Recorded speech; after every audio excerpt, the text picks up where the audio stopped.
Oh, everybody, and welcome to the classic. We have a black screen problem. Alright, we're gonna record it like that because I don't know if it's Windows 11 or Visual Novels just don't like us anymore, but we're gonna do it this way. Deal with it. Alright. Welcome to The Ghost of You. It's a game about music and horror. It's a text-based game from what I've seen. It already looks like a visual novel. Like the program that is used is like the same that you use for visual novels. But for some reason this is supposed to be like a TXT one, so the visual novel stuff throws me a little bit off here. But we've got some music in here, some sound, and let's just start a new game. Let's see what it's all about. This is a work of fiction. Names, characters, business places, events, and incidents are either the product of the author's imagination or in the head. This game includes graphic descriptions of violence, gore, and death. Viewer discretion is advised.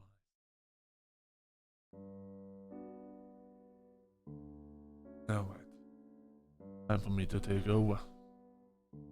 Let me just... Ever since you can remember, you have always loved music. The bright, booming sounds of the brass, the passion of the players behind each instrument. You love the vibration from the strings, the sound of the tenors and falsettos. In every way, in even more ways than those, you've always loved music, and you've always wanted to be part of a symphony. As well as you dream of being a part of a symphony, you've always dreamed of performing at a symphony hall too. You're no stranger to the passions of playing an instrument. You love the sensation of your violin strings against your fingers.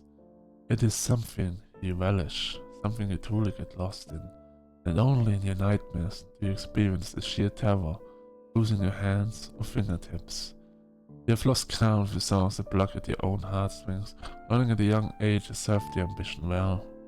The opportunities to see a symphony have passed you by time and time again. You're sporadic in the arrivals to the nearest city, and even then, you have not been able to bring yourself to attend. You have felt deeply anxious about going. The anxiety has been present for many reasons, one being that you have felt frightened at the idea that it may not live up to your passion and expectations, or secondly, that it may even go above and beyond them, only serving to fuel a dream you might not yet obtain. You feel as though you cannot win with your mental state right now, just dragged you down to the darkest abyss. After the year you've had, the last thing you need is something else in your life to break. Tonight is a special case, a momentous occasion in your history, for better or worse. Tonight, you have been invited by your best friend to a symphony, the opening night of a symphony hall in town that you thought abandoned. Until recent, refurbishments began taking place out of the blue. But not only that, your best friend Alyssa is in the performance. It is her first performance at somewhere so prestigious, and is eager for you to see her on stage. She is able to bring a +1, and she has chosen you. She has promised you the privilege of being able to go backstage, getting to meet those in the small symphony group she finds herself in, and really, that the thrill of such an unexpected opportunity is far too great to miss from your anxiety or fear. You steel yourself for a week solid, mentally preparing through your grief and social anxieties. You feel very nervous, undeniably excited. Tonight, you get ready faster than ever before. At this moment in time, you stood in the hovel of your bathroom, or at least you think it is still a bathroom. Between the paper sheets of your music, compositions, the shelved bed sheets on your mattress, old food containers, and bereavement cards. You don't really blame yourself being unable to find the motivation to tidy up after yourself. There's even a photo album on the floor that you accidentally knocked with your foot as you quickly stood up today. But you shake your thoughts free from your head. Tonight. The night you have been waiting for. Tonight you have finally gotten yourself out of bed, kicked aside those looming sheets of paper and the week's 5th can of something or other. You moved your favorite 3 pictures on the desk side table out in front of a little more, almost in a way where I can watch over you. Decide to take a long, warm bath first, At least you might. At least slightly. Of some of the worry and sadness you've had over the past few weeks. And as you return to your messy room, you dress up as smartly as you possibly can. After you're dressed, you throw on your well-worn red shawl over your jacket. It is very cold this time of year, and you want to look as formal as possible without freezing to death. Before you leave, you toy with the idea of stopping to take one last look around your bathroom, just to see if there's anything you forgot. Perhaps just to soak in the fact that it's the first time you've left your flat, probably to somewhere that isn't the village store in almost 6 months. Will you look around your bathroom?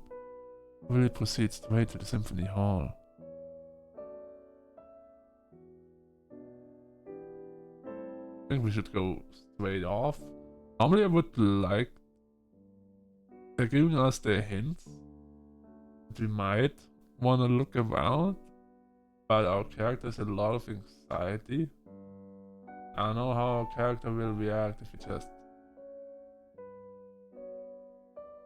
stops to look around. How long will he take? It maybe take too long and he will be upset with us. We're gonna go straight off.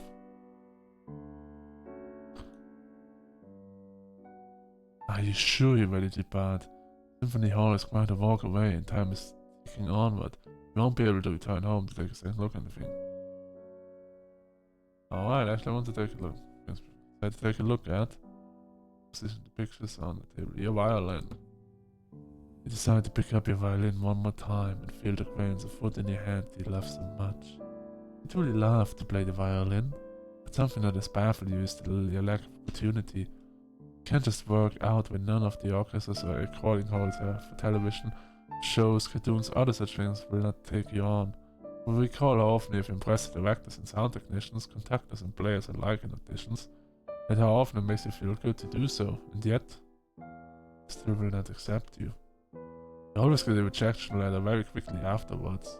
You cannot understand why. To top it all off, whenever you've attempted contact, they refuse to talk to you. It almost feels like conspiracy. You frown, but you remain ever hopeful. Remember what Alyssa said to you upon receiving word you would be in the orchestra performance. Tonight could be the night they make it through. She has every intention of taking you to the top with her, and you hope that she is right. You decide to take a look at the composition papers. You decide to check out the papers thrown across the floor in simply every other inch of your room as far as your eye can see. These papers are partially yours and partially compositions that you shared with Alyssa Durante, your best friend. The two of you both wanted desperately to be musicians in a professional capacity, but you both could never find the work. You were lucky in that you always had your mother to provide a roof over your head with your... While you searched, Alyssa on the other hand, did not have anyone after the death of her grandparents, and even slept rough on the street without your knowledge for a while. She always was a stickler for her pride remaining intact. You find a lot of memories flood back upon looking at these compositions. You both spent hours slaving away over them, writing and perfectly fine-tuning them to no end, and only managed to sell them for, enough to eat for a couple of days, at least. A very bittersweet industry for the two of you, and one that you have felt an injection of passion for in the last few weeks. You place the papers back down on the ground and stand back up. You try to forget the times you spent writing this for little money. Start to take a look at. I guess the photo album. You decide that if you're going to make tonight one to remember, you're going to finally bite the bullet. Look at this album that's been knocking at your feet. You lean down to pick up the photo album. Feel a pang of wistfulness crawl itself around your heart. You already miss the people inside this page so much more than you could ever begin to describe. This album is one of your most treasured possessions. You pause for thought as you sit down on the edge of your bed and flick open the binder itself. You see pictures of your best friend, former lover, and your mother everywhere. Behind your eyes begins to sting as you're immediately reminded of not only the reality of your situation, but the reality of just how alone you've been feeling these past few weeks, without allowing anyone into your life. You wipe your eyes before you're given a chance to cry. Turn the pages of this crispy bound album as gently as you could.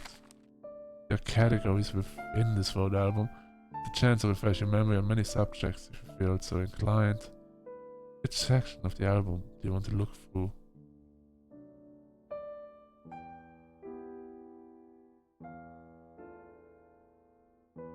Turn to adolescence. Decide to look upon what was easily the most embarrassing chapter of any person's life, adolescence. You flick through the pages with a wide smile on your face and you feel the familiar sting of emotion behind your eyes. Once more as you finally stumble across the rare pictures you knew you would.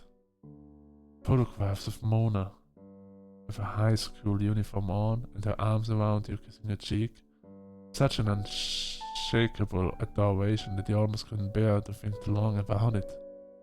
Seeing these photographs took you back, almost in a lifelike haze, when the two of you had first met. You had met Mona Tenebre at a local small high school. She had moved in from a rural town that year. You immediately had heard of the new transfer student within your ranks. Interested as everyone else was, you noticed her sitting across from you at the front of the class, and you noticed the way she looked at you, even back then. Both were too shy to speak to one another at first, but she was somebody that you just couldn't stop thinking about. Her gloomy appearance, straight fringe across her eye, and her dark hair hanging just above her shoulders. And you knew full well all about how she had the most mesmerizing, emerald green eyes. You remembered how many people within the school were a mixture of either scared of or in love with her, and all of the times you were convinced that you would never have a chance with her. Eventually, however, she had made the first move. You had always been too shy to really say anything first. And you had also been too focused on practicing your violin to waver from such a sentiment. You remember how you had to restrain a blush when she talked to you, how thoroughly in love you were with her from the first word that came from her lips. It barely took any time at all for the two of you to have your first kiss beneath the apple tree outside of your house. All the way you remember floating on a cloud as you walked home. The two of you were together from that moment onwards. You always knew Alyssa had a little disdain towards her, but you put it down to an endearingly platonic possessiveness. Throughout your teenage years, you were the most secure couple you knew. Happy, well-adjusted, loving. Even though the two of you had your rare moments of gripping on something, never for very long, it was always ironed out within the hour. You felt a shaky sigh of emotions rise up into your throat involuntarily, and the bands that had been inside your stomach for the last 6 months making the home even more comfortable.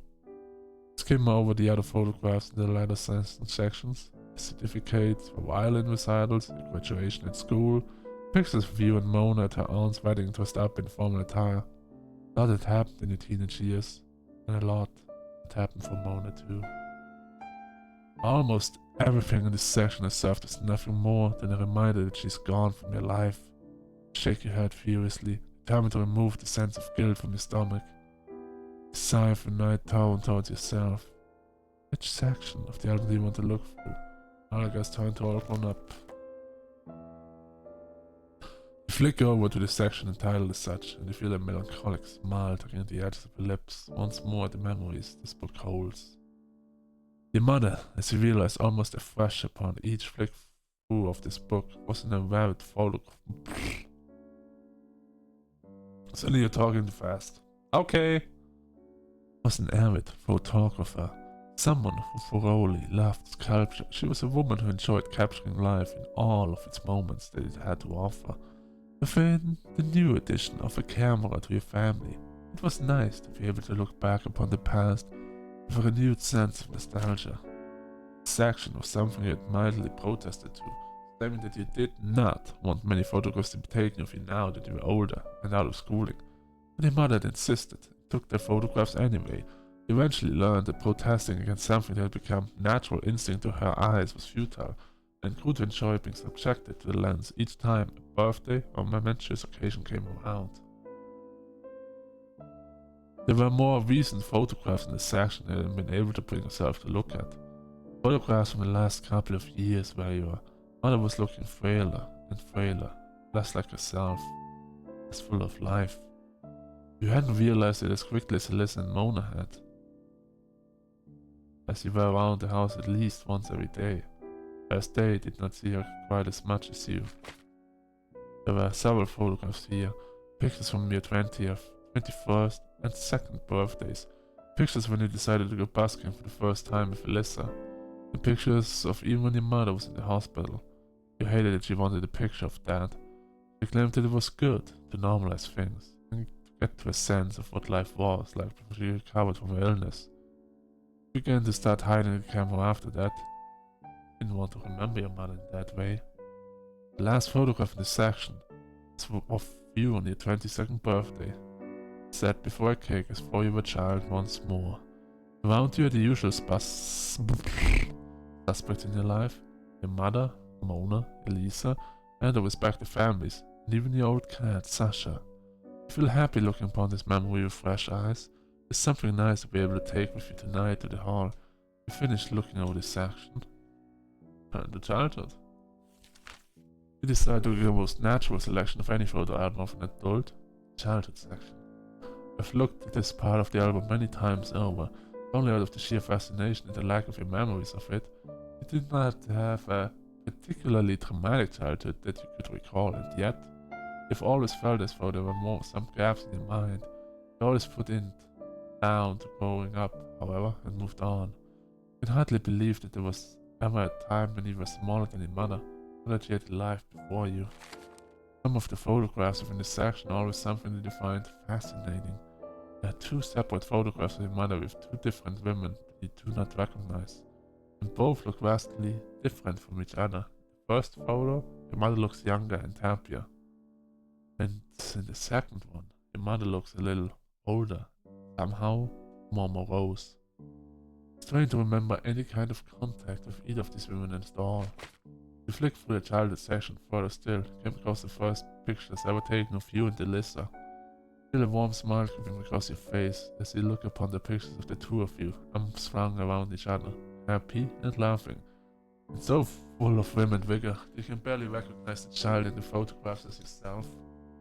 You smile warmly as you see the photographs of when you get your first violin, which you feel is the most suitable photograph of the night's events. The photo had been taken 12 long years ago now, when you were at the tender age of 11, and you remembered how you had been begging your mother to buy you one of for years after seeing street performers busking in the town square. Your mother had always been incredibly hesitant to buy you one, not one for music as she put it, but upon seeing how interested you were, she knew she had to let you pursue it. Eventually, you received one, and not long after that, Alyssa decided to embark on the pursuit of the flute that the same year. The 2 of you stand proud in the picture, you gaze upon instruments in hands. Smile to yourself the memory of happier times, as you turn the last page, covering your earliest memories. You close the photo album with a satisfying snap and a soft sigh. Memory lane isn't always an easy path to stroll down. You find that you still have a bit of time to kill before it's time to leave for Symphony Hall. You decide to take a look at the ladders. You look at the 2 ladders that you place carefully at the desk nearest to your door, and you feel a warm, bittersweet sensation curling itself around your heart. You love remembering these ladders, no matter how much heartache one of them may bring you now. You have successfully convinced yourself that love without some kind of pain to test your affections cannot really be called romance. You walk over to the mahogany desk, looking upon the crumpled up papers that you have read over and over so many times, back to front, side to side. One is from Alyssa, which she had sent after being able to return to living on her own, after staying with you, Mona, and your mother. And the second is from Mona, on her 22nd birthday. Which of the letters will you read? The letter from Alyssa, because the Mona one is gonna be sadder. You pick up the letter from Alyssa and feel a smile across your face. Dear libretto. Well, where to start? But writing you a letter was probably the best option of giving me some kind of gift. Considering that you know better than anyone of how little money I have right now. Well, how little money I've always had, really, but you've never judged me for that. You never even begin to hope to express my gratitude for your undying support, and that of your mother's too. No way in the world I could ever even think of having a best friend that wasn't you. You always support me through my darkest hour, darling. I'm sorry I wasn't upfront about it with you, and Allegra about my situation. Mona too, I suppose. I felt horribly embarrassed, and to tell you the truth, determined to sort it out myself. Not that human beings are designed to suffer alone, but our pride tells us that we must. The life of a stubborn Merle is not a glamorous one, but it is one what I fully committed to. Oh, if I didn't love, I would surely cry, but with how amazing both of us are, we can love more than we will ever cry, darling. It'll be the most amazing start you could ever ask for. Anyway, just wanted to thank you for everything. Thank you, Mona, and Imano for everything. Libretto. Words cannot express just how much it meant to have somebody there for me, especially with my parents gone. Times have been so tough, you know that. That means even more so to have to support emotionally, but just some things money cannot buy, and a truly beneficial friendship with you is one of them.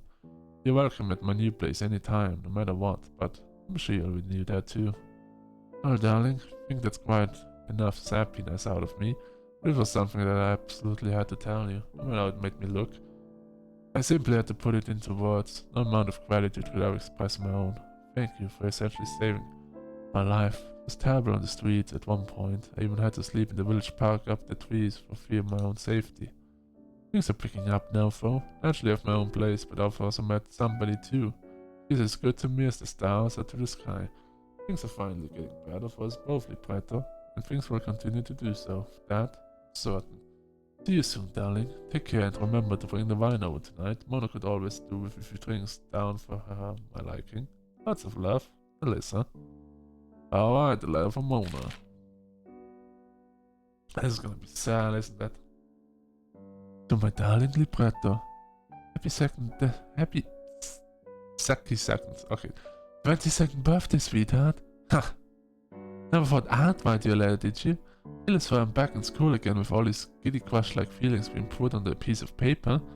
Speaking of teenage indiscretion, I very nearly embarrassed myself by sending you Twilight Rose petals again. Thinking it was the epitome of poetic, and God, do you remember when I told you that you should play your violin to me in the graveyard because it would be so romantic if you did? I'm burning up inside, but grand gestures aside, I think it should get over saying that you know just how I feel about you, but I suppose it can't hurt any to spell it out, Libretto, I really truly love you with all of my heart. I love you. You're the love of every part of my life, my best friend, my lover, my confidant. You've shown me what it is truly to value something. You've changed my life in so many ways, from all the ways you make me laugh to the ways you comfort me when I cry, the ways you hold me in the mornings, the way you kiss my lips. There's so many rewarding things about being in love, and those just a few to name from an infinite list. Every day feels like a new beginning with you, Angel. There's nothing I love more than just getting to be with you. Sometimes when you sleep, just take a look at your face for a while. Beautiful lines of your cheekbones, the way your hair flops against the pillow. There's so many moments, aren't there? This is also embarrassing. I can't believe you feel the same about me. Almost feels as though being given this life, the opportunity just to be with you, something that the universe is spoiling me with. You're the first person to look at me and not see me as just a gloomy girl, but see me as scary. You saw the real me. So parts of me that I didn't even know were there. If I could, I would spend every moment of every day with you without moving even once. You're the most wonderful thing that happened to me.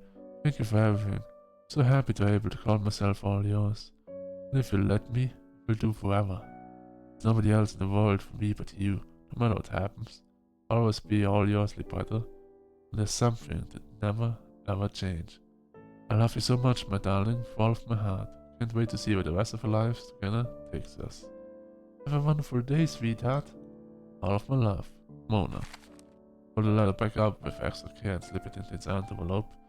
Glance at the clock. There's still some time to spare until I need to depart at the Symphony Hall. So I had to take a look at 2 more things.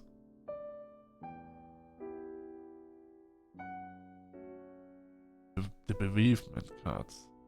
So he said Mona's not around anymore. Did she die? What is bereavement?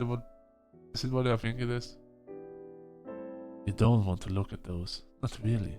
Decision pops into your hand momentarily before they're shaken off by you at the mere sight of the pastel flowers, covered in bits of muddied glitter and calligraphy to suggest an expensive ink. The words, sorry for loss, and thinking of you, have been glaring in the face for the last 6 months.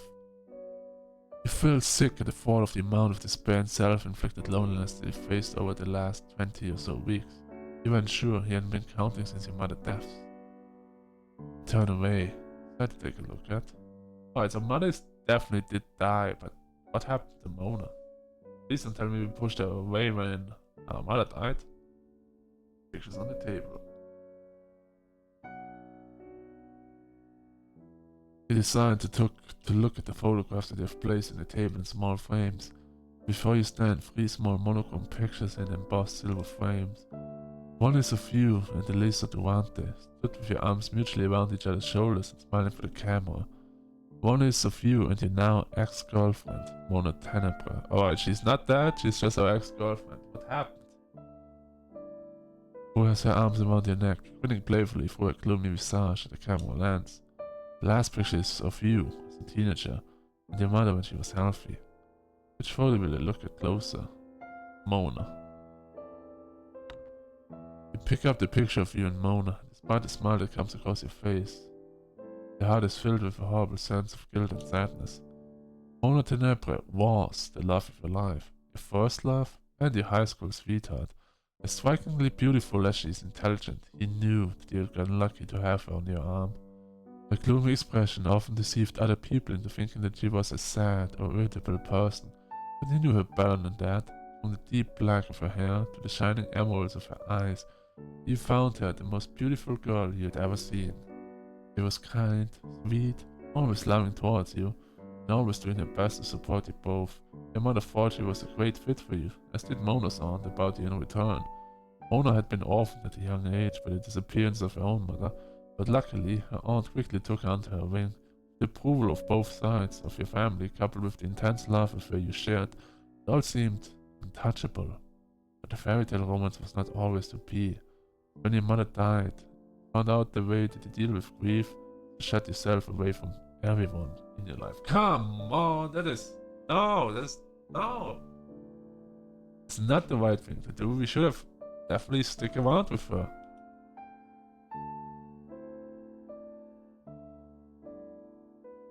Mona tried several times to get you to open up. She was as patient as she was caring. That was exactly why I decided to let her go. No! Wrong! Fuck you! Only one can be dumb enough to do that, and that's me. She felt guilty, horrifically so. They couldn't be the partner she needed right now. Mona protested against the decision, endlessly insisting that you, despite how difficult you found it, thought it unconditionally to be the best thing to do. You were devastated at the loss of your mother. You had no idea how long it would be before you recovered. You wanted Mona to be happy. Well, if you wanted to be her to be happy, might have given her more chances. I agree, sir. I'm just playing a game right now and streaming it. Just a visual novel where I just voice over everything. Mostly narrate the story. Anyway. Oh god, he actually just reamped this. Not even him, it's just him not getting kicked from being AFK. I swear. I said woman! Oh, no, he is here, alright. Morning!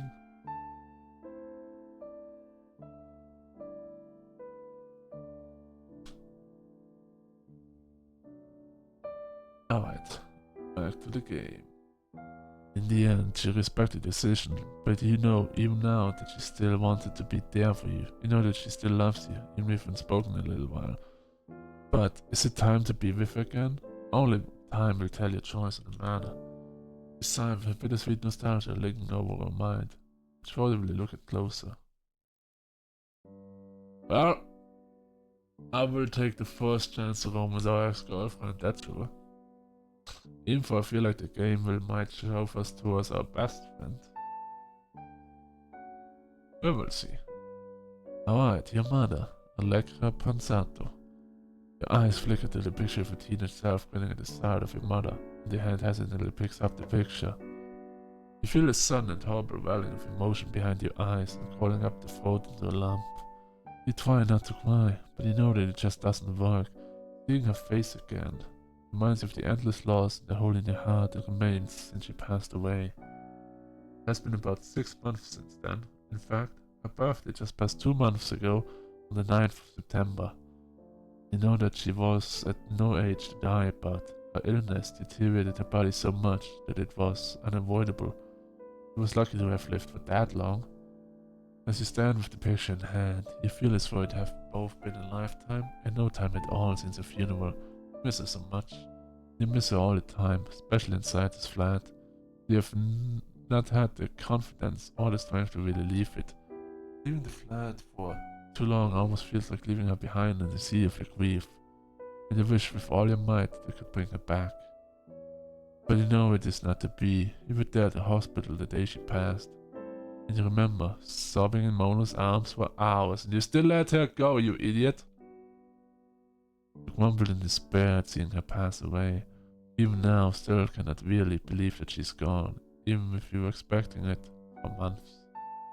But life must go on, even in the face of death, and tonight is the first time you've been able to think that. You wipe your eyes, taking a deep breath, and nod to yourself. You can do this. Which photo will you look at closer? Well, the last one. Alyssa Durante. You pick up the picture of you and Alyssa, and a warm smile comes to your face upon seeing it. Seeing Alyssa's familiar appearance from her always bright eyes to a sandy-colored, wavy bob cut, mind is immediately taken to a better place. Alyssa always provides you with being able to think about what a positive influence she is on your life. The fact that the two of you have been getting a lot closer lately, in many different ways.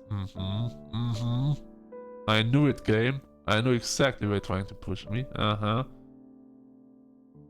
You're thankful that she's the person you can call your best friend, even if she can be a little needy sometimes.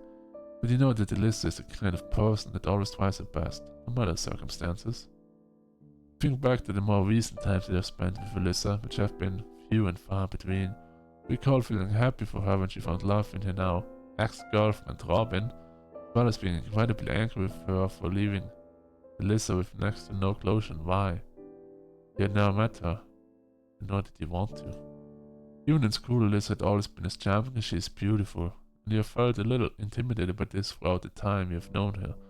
Many women adore her for her beauty and charisma, and you couldn't really blame them, but to you, Alyssa's infectious warmth always overrode her physical features. She's always been the kind of woman who has relentlessly looked out for you, almost nobly, and it was something that always touched your heart.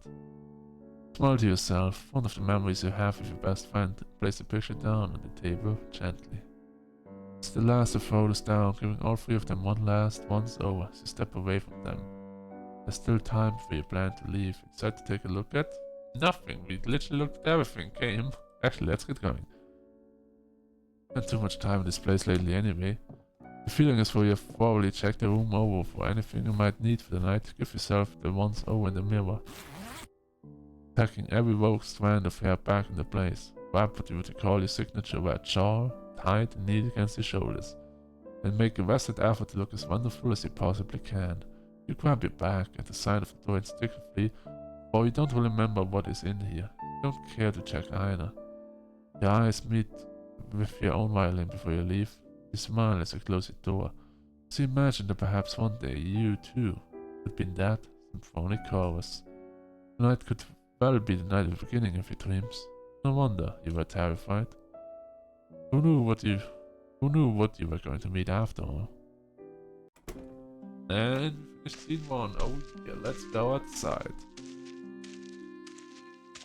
You lock the door behind you, and your feet crunch along the gravel as you walk. You're finally on your way to the symphony hall. Looking behind you in the dark, all felt slightly ominous.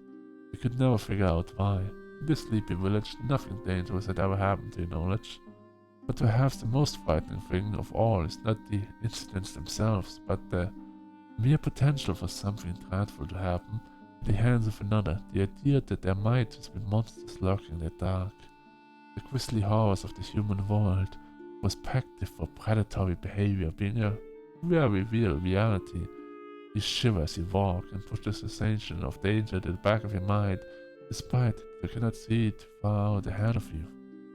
The moon is out in full. looming ominously in the navy blue sky amidst a blanket of stars, shimmering silently in the cold wind beneath them. As it heaved gently with tiny clicks and clacks, you pull your warm shawl around your shoulders once more, snug and comforting. You are thankful for the earlier rain of this day had finally come to a halt, even if it has made for a rather freezing cold night time. But as you walk forwards, you begin to notice something. You feel as though you are not alone, which in itself is rather strange, considering you come from an already rather remote small town. You were surprised that a symphony was even coming here, somewhere as small and insignificant as this, let alone hearing far off footsteps that still sound a little close to your liking. The more you walk, the closer you hear them, you feel the harbor prickle up your neck. Will you turn around and check? I don't think so. Will we check? Should we check? Probably not, right?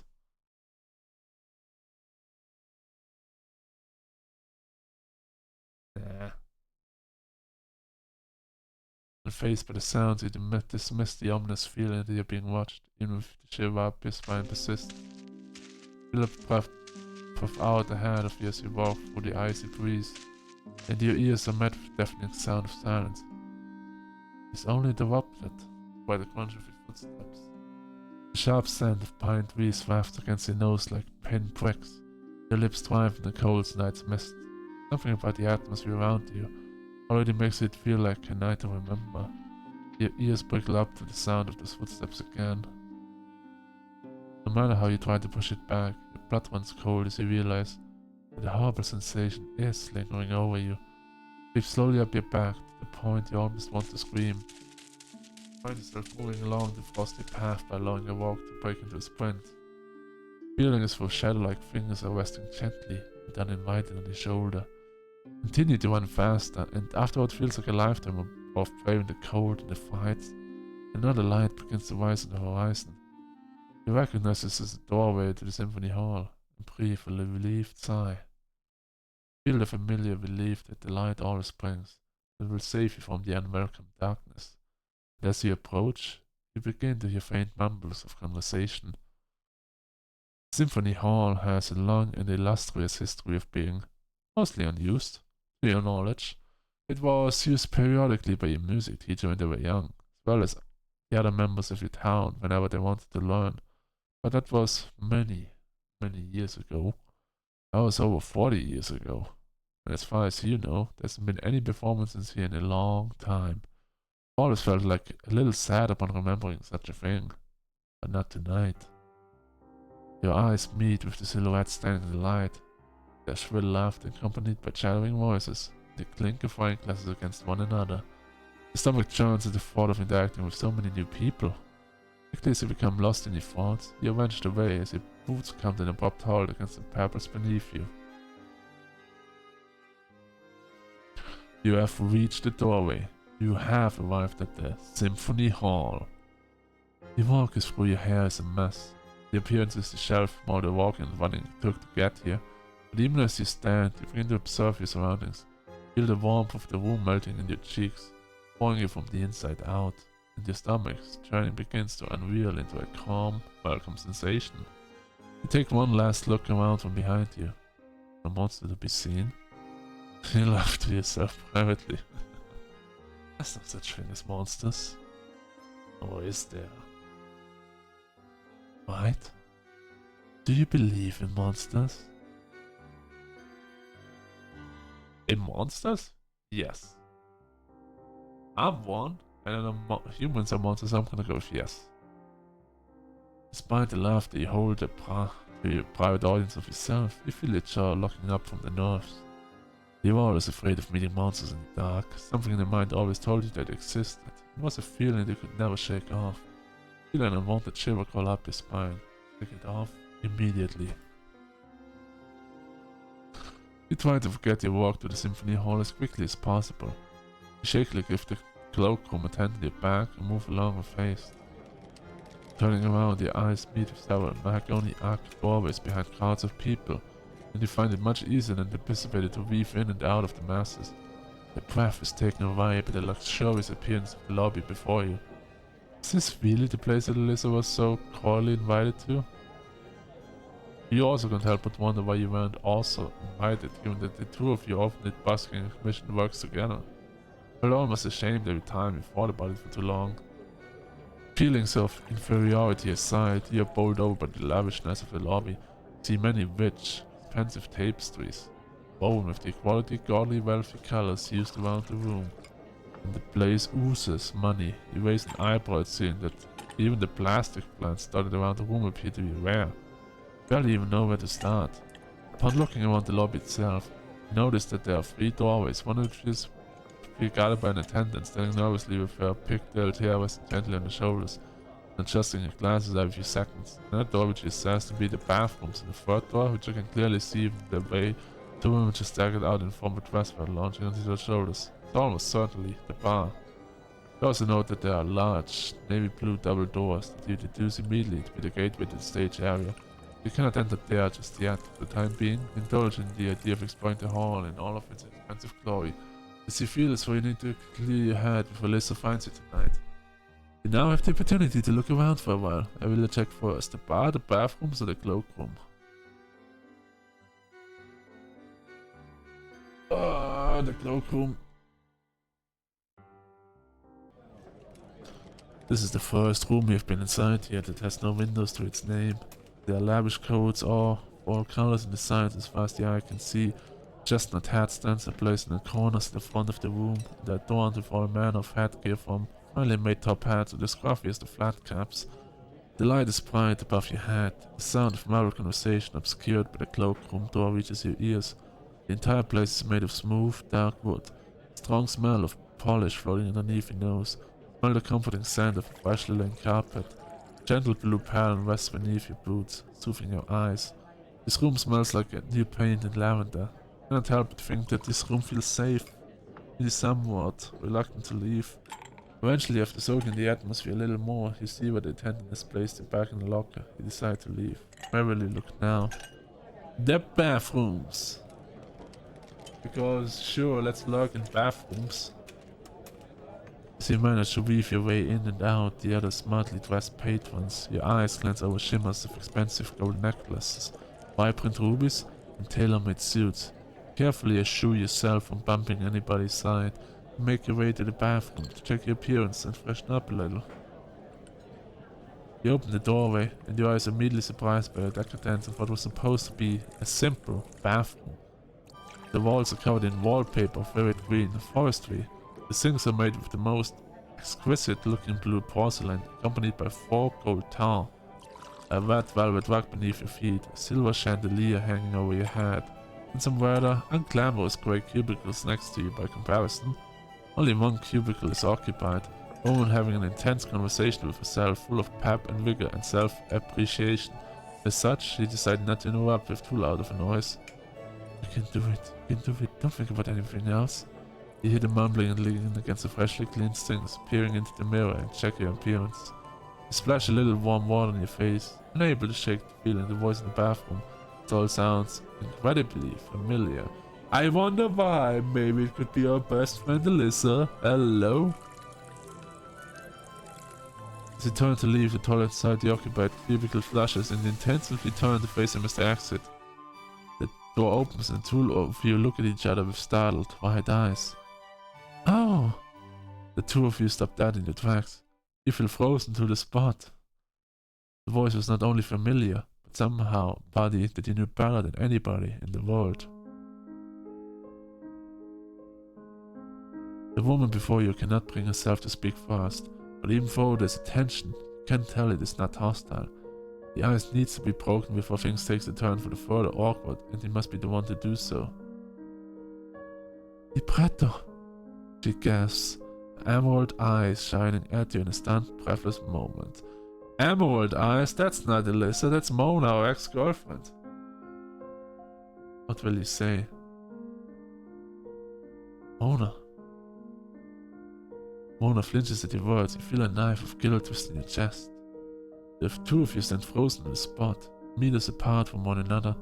With a glaze over your eyes so glassy they feel as though you aren't sure whether to cry or leave immediately. Mona Tenenbaum, once the love of your life and currently not your girlfriend, through your own decision, stands before you. She looks stunned, utterly shell-shocked to see you, and you wring your hands with anxiety. What on earth was she doing here? Were you both really going to talk about your issues here in the bathroom of a Symphony Hall's opening night? Surely if Alyssa had known Mona would be here, she would have told you. What? Nope. Don't think she would have. Feel confused and alarmed, and on top of that, Mona looks more upset than she does anything else. What did you want to say? What could you say? You're beyond shocked to see her, but you're even more surprised you've never seen her look so stunned in any of the moments the two of you spent together. This was pure, undiluted emotion. She generally wasn't expecting to see you at all, ever again. Libretto, she finally stumbles out and shakes her head. What are you doing here? What? She pauses and runs her hand through her hair, her eyes closing in frustration. Damn it, of course. Alyssa is here, isn't she? She sighs with an angry exasperation, but you can't tell it isn't aimed at you. How could I be so stupid to not assume that she'd... Well, thought she had a partner, but... Long pause, you visibly see Mona shiver at the idea that she just let enter her head. What is it? Mona pauses, seeing her expression, and shakes her head quickly, running her hand hastily through her hair. No, it's nothing, Libretto. What is going on? The woman before you is as strikingly beautiful as you remember her. You feel taken aback by the interaction, almost as if you had forgotten over the time you spent apart. Tonight, she's dressed sharply. She's wearing a white, frilled blouse with a waistcoat over the top. A dark purple brooch in the middle of her collar, accompanied by dark purple stockings, black skirt, and smartly coordinated shoes. Her gloomy expression is as you left it all those months ago. Those familiar emerald eyes look out from under a fringe at you, desperately searching for your face for answers that aren't there. What will you say? Mona, do you want me to leave? Alyssa didn't tell you anything either, huh? Mona's expression looks as gloomy as people always thought she was, but this time, you can tell that she feels utterly overwhelmed at the sight of you before her so suddenly. She turns away from you slightly, wiping at her eyes with her hand as subtly as she can manage, and even though she's watery-eyed, you still know that this was the better choice of words. No, she didn't. Mona replies sharply, her daggers aimed at Alyssa, and sighs as she folds her arms. She tilts her head back to look up at the tiles of the bathroom ceiling. Not that I'm surprised, and I was sure Leia liked me much. Even if we did have our moments, I swear I thought her heart was going to leap out of her mouth the moment she knew we were in this performance together. Didn't know whether to be relieved or to keep on crying when I saw you went in this performance too. Mona shuffles around in her position a little, and you lean against the wall facing her, emerald stare meets your gaze. The two of you are unable to look away from each other for a moment. Can't believe... Mona begins, and she clears her throat as she finally breaks the eye contact. Can't believe Alyssa didn't tell either of us that she wasn't planning to invite you after everything that, well, you know. Mona shifts uncomfortably, and you can feel the gravity of the situation around you too. What will you say? Probably just trying to protect this Mona. She's always been so self-centered. I bet she was just focusing on excitement. You're furious. How could Alyssa forget to tell you something so pivotal, something that she knows has been weighing heavily on her mind for the past few months? The way it broke your heart to let Mona go, the destroyed self-esteem, the heavy anchor of guilt that you felt, making this decision that you couldn't be what you needed in your grief. Then, the tears that you even cried on Alyssa's shoulder. How could she? Or why would she not tell you? Mona pauses, seeing the obvious contempt towards Alyssa's insensitivity and sympathy. Wow, sorry, I need to sit straight again.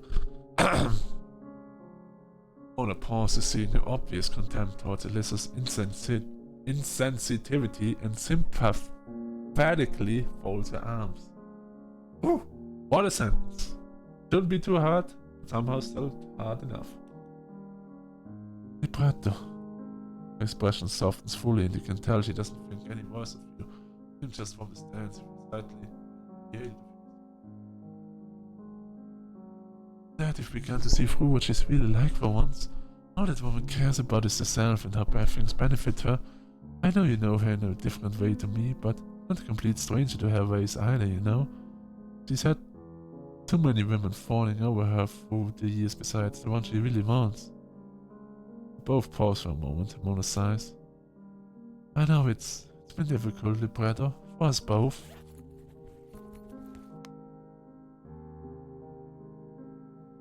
I like how she applies makeup. I would just sounded like she was vomiting, but apparently it was just the sound of the bag. She turns her face to the mirror and gently pulls out her mascara from the makeup bag that she has been resting on the side of the sink, and shakily does her eyelashes one more time. You feel as though this was the right choice to get back into Mona's good graces. An awkward silence that feels like it lasts an eternity whilst Mona finishes doing her makeup. She turns around to face you. She looks at you with an expectant, unintentional stare, a look that you recognize of hers fully, as she's trying to work out what you're thinking about. You're always that kind of woman to keep your cards close to your chest. Unless the situation particularly called for emotional exposure. She tries for a few more seconds before giving up entirely, slips her hands into her pockets. Libretto, she begins before bashfully looking away from you. How's the performance tonight? You have the opportunity to do something. Hands quickly move and you reach out to grab Mona's wrist and help yourself with her in front of you. Your hand slips gently around Mona's wrist, pulling a hand out of her pocket quietly. Gasps escape her lips, and her eyes meet with yours once more. The same, ever-present, intensely resting between you. Her lip grows as she talks. Libretto? She asks, and you feel her stomach lurch with nerves as the sound of her open presence in her voice. What will you say? I miss you, Mona. You can't stop yourself from saying it. You miss her. You've always missed her. I didn't want to let her go in the first place. Cannot even say place anymore. In the first place, which was the most painful thing about all of this. Mona's eyes falter, watery emeralds before you overcome with emotions. She shakes her head, removing her wrist gently from her hand, placing a hand of her own on yours. Not here, darling. Not yet. Feel yourself choked up, and Mona inhales softly, trying to keep it together. Pats your hand and turns away from you to prevent you seeing the tears in her eyes. See you later. Do what you have to do, okay? And with that, Mona makes a speedy exit, and as she brushes past you, you catch the scent of a perfume that once lingered on your skin far longer than any other scent in your life ever could. Take a moment to collect yourself, washing your face once more, and return to the lobby. Where will you look now? Well, the bar is the only option left, and after that, I might need a drink. Naturally, your instinct is in a lavish place such as this is to check the alcoholic contents, only out of curiosity, as opposed to quenching your thirst. As you approach the bar, you begin to realize that the boots have automatically carried you here. You laugh at your actions as you hear the faint sounds of the room, the shuffle of delicate wine glasses covered quietly clinking beverages, with ice cubes being shoved in small metal buckets of cubes. You hear a cork pop across the room, and you feel your mouth salivating for something cold to slip down your throat. Your eyes nearly pop out of your skull when you see the prices. That sounds familiar, and also like I can just imagine there's all this fancy wine, and then it would be like Libretto or me, Sunny Wolf. Like everyone is so fancy, and then there's me with a beer in hand, manly beard. I would wear a suit, but I still would look somehow wrong in it. I would just be there and just like, damn, just a Viking in a suit. What is he doing here? The bar has an intense atmosphere in the air. It's very different from the atmosphere of the lively, flowing chatter from outside. As in here, it feels personal, almost vindictive, with an impending doom awaiting from almost every corner. You blink surprised at the surrounding feeling and walk to the bar. Perhaps the two women emerging from here earlier went quite so drunk from the happy ambience as much as there were copious amounts of vodka they indulged in. You decide to have a drink, and the barwoman looks at you with a suspected glare. You can't tell you aren't rich. Looks you up and down twice. Yes? What will you ask for?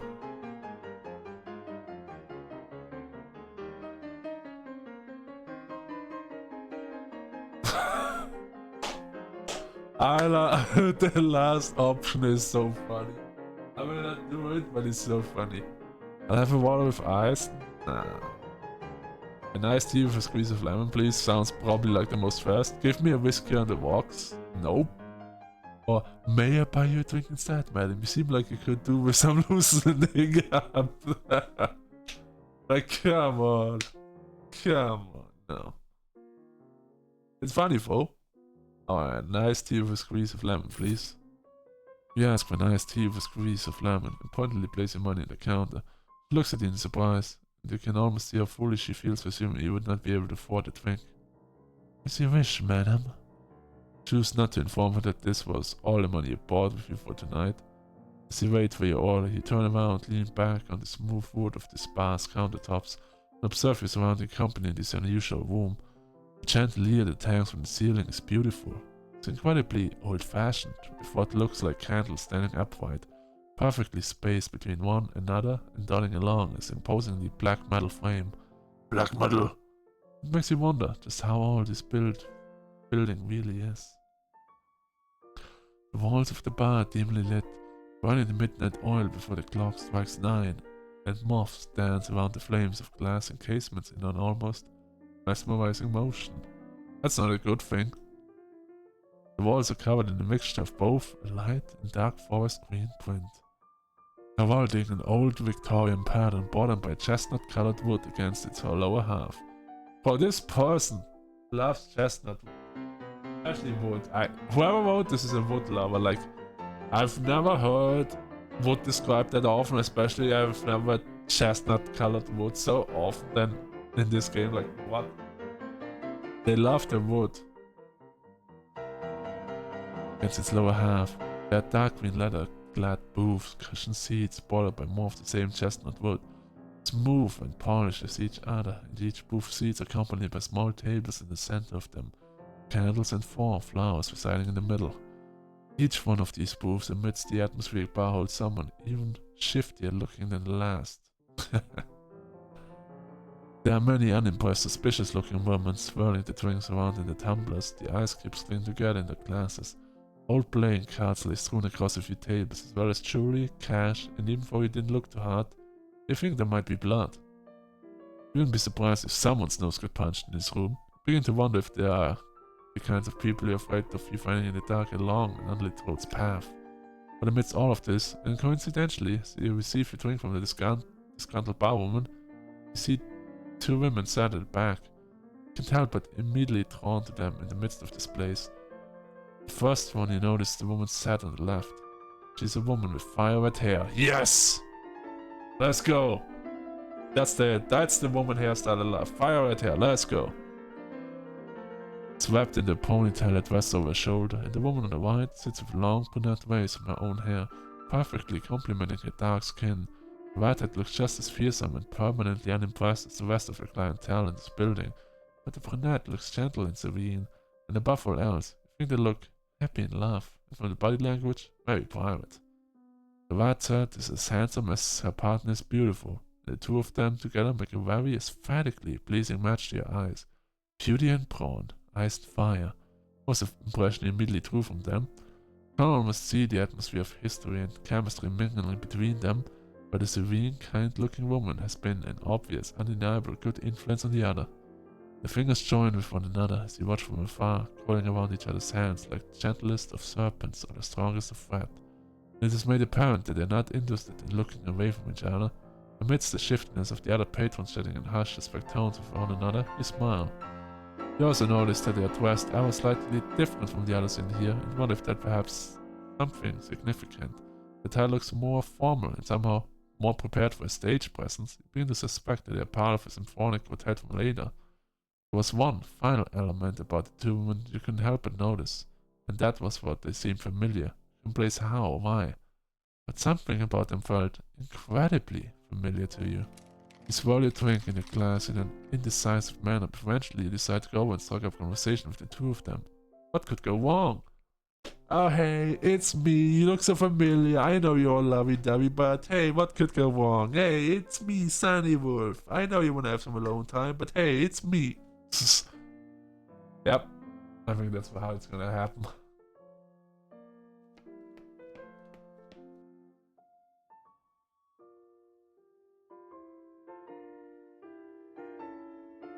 You hesitantly begin to make your way over, stopping to rub the back of your neck periodically, and as you suddenly pick up a brisk pace, the brunette is the first to notice you.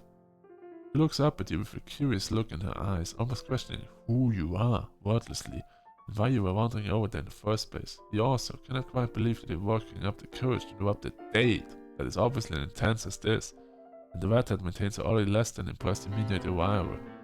Candles flickering flame before it casts dark shadow on her face, her eyes seemingly golden from the grim expression. She glares into you, and you swallow down the twine nervous lump in your throat. She leans back in the seat, removing her arm from the woman that she clearly adores and folds him respectfully. You watch as she eyes up the drink in your hand. The redhead laughs a little before looking at you with a slightly patronizing gaze. I'm blocking a view, young lady. Move it or lose it. The brunette pats her arm and looks at you apologetically. Henrietta, be nice. He mumbles hastily. The other woman clicks her tongue at you. But I don't know this woman. Do you? The brunette studies her face for a moment before looking back at the companion. No, I don't think so. He confesses. He shifts a little comfortably. The redhead sighs, and you can tell her that her eyes and demeanor spring into crack at seeing your genuine emotions. Alright. What do you want? You want money? I can pay you to leave us alone. Can't you see we're busy? What will you say?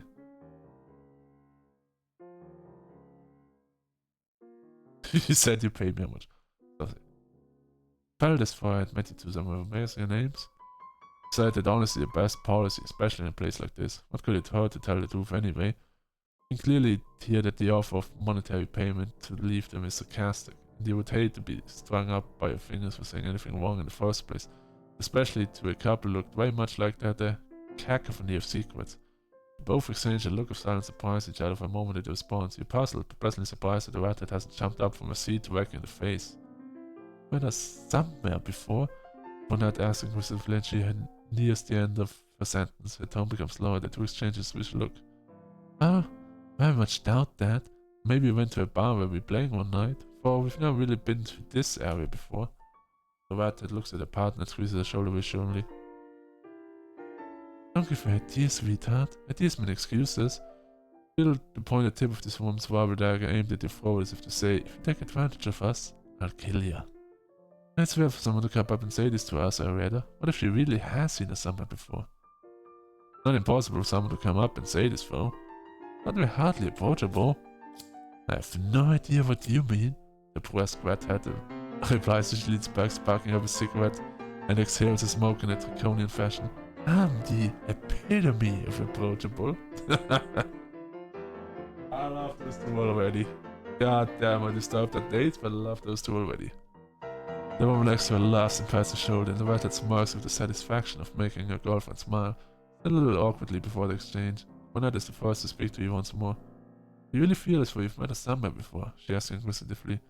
But what if she has? The redhead replies, but the scratch remark is directed at her partner instead directly at you. What's your point, What's your angle? You want something particular? You gulp at her hostility.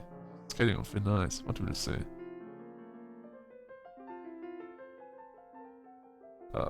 I'm sorry for interrupting your date. I'll leave you be. The redhead's expression softened at the apology, and she sighs with resignation. She rests her hand atop her whiskey tumbler, a cigarette between her fingers burning away to the back in a therapeutically slow fashion. The brunette looks at both you and the girlfriend with a warm expression, and you feel immediately alleviated of your pressure around them. She's warming up to you, the brunette whispers, and the redhead looks at her with a surprised glance. Hey, just hold on a second here. He speaks with his softest you've heard so far. He paused, almost expecting an apology. The brunette smirks at her, and she frowns away from you with an irritated noise. You can tell she feels bad for her remarks, if only because you appear to have connected with the brunette a little more than the redhead. He pouts. Tss. Henrietta. The redhead woman finally speaks and leans back in her seat, looking away from you as she puffs away on her cigarette. The brunette woman smiles at her as she looks away, before she turns her gaze to face at you. She holds out her hand for you to shake, and to take it in surprise. And I'm Serenade, at least by my stage name, replies the brunette with a charming smile. The two smile at another before looking back at you beneath the dim, smoky lines of the bar. What about you? What's your name? What will you say? Oh, of course, I'm Libretto Panzato. It's nice to meet you. You tell them your name and they look almost impressed. Ariette in particular has a flash of recognition amongst their eyes. Did you perhaps know her from somewhere? Libretto. She mumbles, running a hand over her chin in contemplation. Serenade looks at her a little surprised, longs at you. She shakes her head away from Riada's thoughts and turns her face to you with your warm smile that you come to appreciate.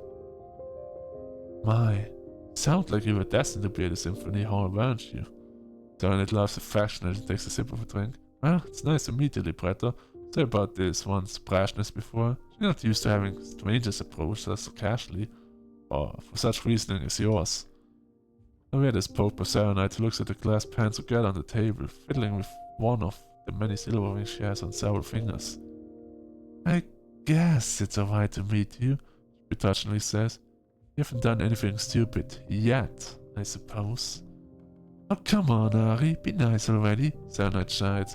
She grits her teeth as she looks at you, and you almost laugh on the pained expression on her face of an attempt of warmth. Nice to meet you. You and Serenade both chuckle in the friction of disinterest at the end of Rietta's sentence. Indeed not. Arietta can't help but smile a little, and leans back in his seat, resting an arm around Serenade, relieved that this meeting is now turning out to be as nice as it is. Say, Libretto, Serenade begins to ask, and you can clearly anticipate a question coming at the end of the starter. If it's alright to ask, considering it was strong enough to bring you over to us, where do you think it matters? Is there some kind of indicator? He paused for thought. Was there? I don't know. Not really, but I just thought it would look familiar. And really all it was all it was. I see, well, suppose we'll find out sooner or later, Serenade says. Arietta leans into the squeaking green leather of her booth seat, and you get the impression that you've overstayed your welcome for this posture alone. Next few words of her mouth accommodate the notion. Perhaps we'll see in the concert hall, Arietta says with a less forced tone, but we'd like a few more minutes alone, if you please. And I did you smile at Arietta's awkward attempt to be friendly, and you say, what will you say?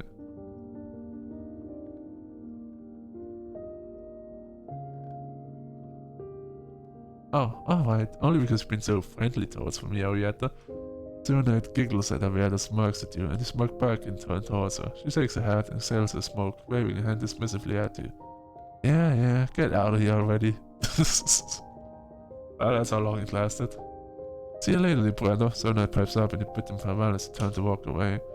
Two friends, rather obscurely made, you wave your hand and walk towards the door. You turn to the lobby area, feeling more refreshed than before, and slip off your red shawl over your blouse-covered arm. Where will you look? Where will you look next?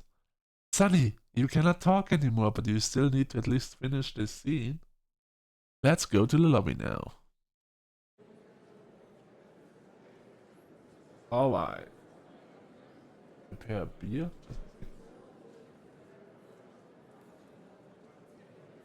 Corey, wanna know a funny thing? So I bought 2 beers today, and since tomorrow is like a day off, like a holiday here, the stores have closed tomorrow, so there was no like beer in the cold area, but you know, like cold beer. So I bought 2 warm beers.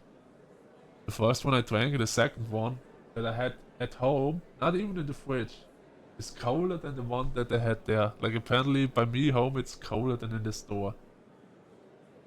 Yep. That's my story.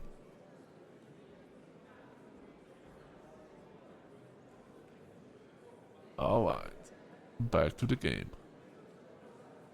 With your exploration finished for the time being, you stand amid the lobby and begin to observe your surroundings, thinking about your own mental state a little more after such a walk around.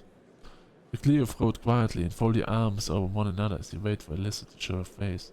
The most noticeable thing about the lobby was that most, if not all attendees of the symphony looked thoroughly and utterly wealthy beyond imagination. Your eyes widen as you notice the amount of expensive clothing and jewelry in your presence. The floor beneath your feet is covered in white and black checkers. Standing up the large staircase that rests around the double doors that you cannot enter yet, the checkers are diagonally strewn across the floor. You also see many fall-spotted spider plants and azaleas Acetylene?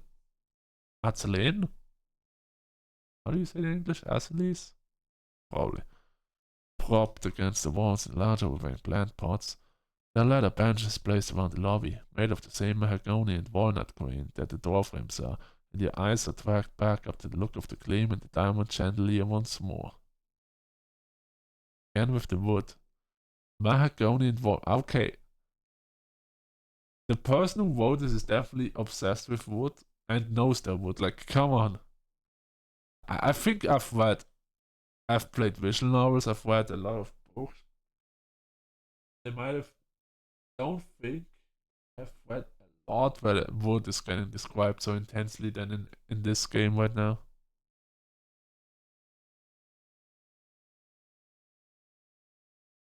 This place in its entirety screams wealth, and you feel a little out of your depth being amidst such a crowd, not to mention entirely underdressed.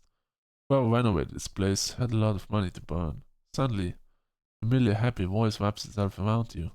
The sensation is followed by different sensation of physical arms holding in a gentle embrace before rubbing at your shoulders excitedly. Turn around in the person's arm, knowing immediately who it was, and in turn smiling at the woman before you. Alyssa Durante beams at you. Libretto, my darling, she exclaims with an undiluted delight and excitement, and holds you tightly in her arms. You can see that she can't really even believe that he showed up, and the warmth in her eyes only grows further as she talks. So wonderful to see you. I'm so glad you could make it. Thank you for coming. Is everything okay for you getting here? What will you say?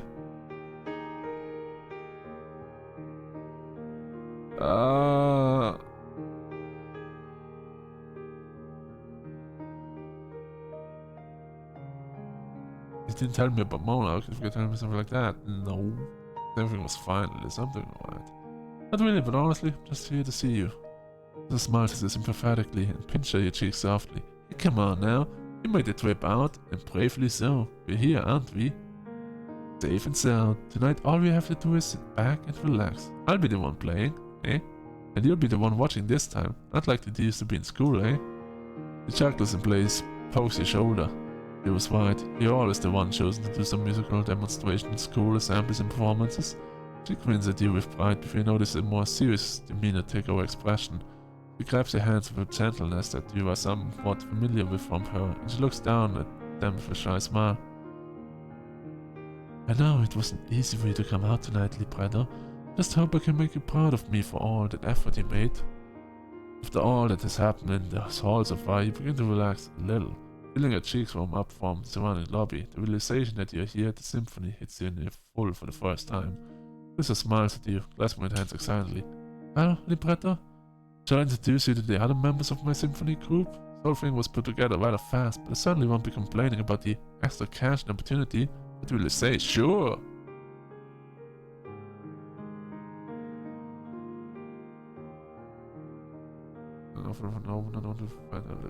The others? Yes, oh, I'm so excited for you to meet them. Told them both so much about you. Them both. I wonder, could it be a red-headed, aggressive one and a brunette, dark-skinned lesbian? I think so. Well, I mean, I guess in this game I'm also a woman and I'm also a lesbian. Everyone here is lesbian, by the way. Everybody in this game is lesbian. Let me just tell you that straight up. Everybody here is a lesbian. Yes, oh, I'm so excited for you to meet them. I told them both so much about you. I already said that. Well, as much as one can between rehearsals, but we've all been getting along pretty well. We haven't had too much time to chat, but you know how it can be. Might even be able to meet the conductor. Even we've not met you yet. Huh? Huh? You haven't met your what? This sounds like an awful idea. And I just say that out of a musical standpoint, who has been playing music for now 24 years and been in orchestra for like 21, 22 years. Pretty much since the age of like 9 to 10, around that time, went into an orchestra. And I mean, I'm not the best musician, I'm gonna agree with that, but I know how to play my instrument pretty well. And I think I could learn the piece, but without the conductor, like, you don't know how he's gonna conduct and stuff. The conductor makes it a lot easier. And you have to, like, I mean, if you play like an ensemble without conductor, that's alright, but like a group, like a band, like a little ensemble, but you have a conductor and you have met your own conductor, you like play, who's gonna narrate the pieces you're playing, like in the tempo, the loudness and everything, on the day of where you're playing. Hello? It sounds insane. It sounds like it's gonna be a disaster. Can I just say that? Hello? Well, that's gonna be a massacre. Alright, even we've not met it yet. That was like, alright, now I know what the option was about. Doesn't it seem like really quickly put together and suspicious? Yeah, this is really suspicious. What the hell? Alyssa grabs your wrist and while you manage to not knock yourself into anybody, she also somehow steers you successfully through the crowds. You find yourself simply enjoy taking the pacing scents of rich perfume, old tobacco, and mulled wine being swirled around in large, overcompensating glasses as you move at a brisk pace. As your footsteps are muted from the soft carpet beneath, Alyssa in her infectious enthusiasm reaches eagerly for the golden doorknob, twisting it to the right and stumbling forwards into the darkness of the room before her. She closes the door firmly behind her, an automatic lock shouting into place. Suddenly, all of the noise, all of the conversation and laughter, and other such occurrences are all gone. There's a sound to be heard, as your ears met with the loud sound of a breaker being switched on, light floods your eyes, and they meet with a remarkable, indescribable sight. You are in front of the stage. In your haze of thinking about the ominous feeling accompanied by the reintroduction of Mona into your life, you had forgotten how excited you were to be at the Symphony Hall for the first time instead of just reading about them in the newspaper and on flyers. The hall is grandiose beyond description. Alyssa laughs, patting you on the shoulder, and you realize that you have slightly redder eyes than before. Alyssa notices, and you can tell she's a little emotional herself as she laughs, patting you on the back sympathetically. Hey now, you're in the Symphony Hall, getting shit don't get paid. No, she's like, hey now, you're in the Symphony Hall, finally! No busking with your violin or playing dead and smoky halls. No waterworks allowed, unless they're from crying over my beautiful flute playing. You laugh at Alyssa's words, and your eyes and other senses can hardly take in the scenery. But despite her comforting words, Alyssa decides that now, for some reason, is also the perfect time to meet the rest of her bandmates, and thus exploration will have to wait. Feel an overwhelming sensation of social anxiety cripple you, but you know that this is a situation that is unavoidable, especially if you want to get to know the other members of a symphony.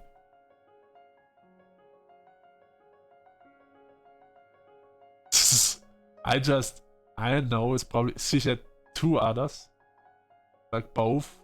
I just imagine a whole orchestra and she just drags you in here into a room like with a full 50, 60 man orchestra and she's just like, hey guys, look at this guy, this is my best friend. It's, you know, I would be like socially awkward, I would be like, what the fuck am I supposed to do? Everyone, Liz exclaims, clapping her hands to grab the attention of a gaggle of familiar looking people.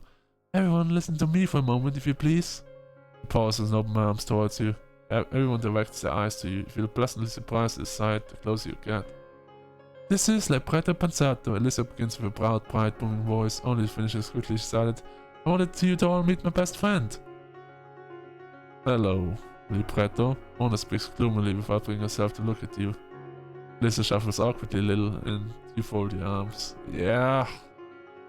So, you made an orchestra or a symphony or whatever you guys call this with my ex-girlfriend. Ha!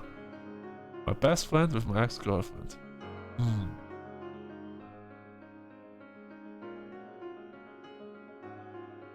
You again, ha! Son Ratted speaks with a solemn look. Smiling girlfriend clings to her arms and she jabs at you. Hi, Libretto! I read and said I'd stand before you before either looking as grumpy as ever. You're rather popular with the symphony already, Alyssa exclaims, nudging her with her elbow. Wait, do I actually need to introduce anyone? No. Mona says pointedly, stepping up from behind the two women and glares at Alyssa. You don't.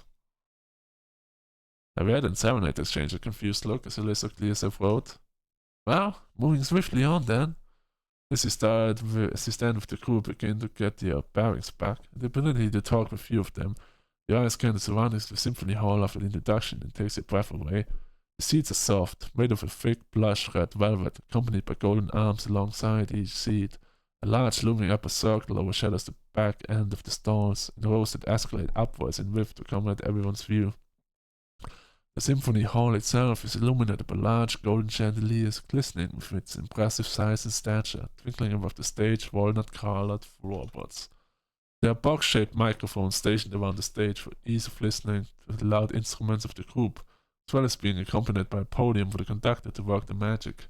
Several books of sheets music are placed askew next to the podium itself. But perhaps the most unusual of all you notice is the placement of speakers around the room, several around the stage's upper rungs, and 3 that hang off the upper circle ceiling. Something about them to you feels off. So, what do you think of the place, then, libretto? Let's ask with a smile and pulls you out of your thoughts. What do you say? It's absolutely beautiful. Thank you for inviting me. Of course, darling. You're my best friend after all. What with Robin? Traveling? I couldn't very well ask her now, could I?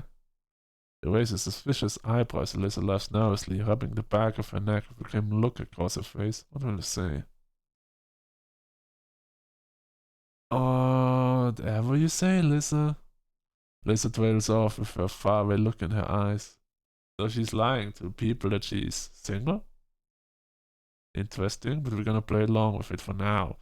She places a hand on her shoulder and she sighs wearily as she pats your head. All of a sudden, you see it, amidst the chatter and the warmth. There, up above the upper circle, right in the middle and in the glaze of the soundproof's window. A pair of eyes watching, and a pair of eyes that meet with your own, sinister, evil. They'll watch you with sharp intent. Your breath immediately hitches in fear as you see them, the silhouette of the figure bearing them in the skull. Libretto? Alyssa asks curiously, but you're unable to pay attention. The tall, slender frame, the silhouette of the folded arms up in the translucent window, just behind the ceiling of the upper circle. Begin to work out that the room must be a control room, some kind of room where you can only see the virtually opaque frosted glass, and behind it, a pair of eyes covered with shining glasses atop someone's face. The light reflecting off the glass illuminates the glare. You know they're watching you. Feel as though you're a target. Prickle shoots up your spine. You cannot possibly grow to know the other members like this. What will you do?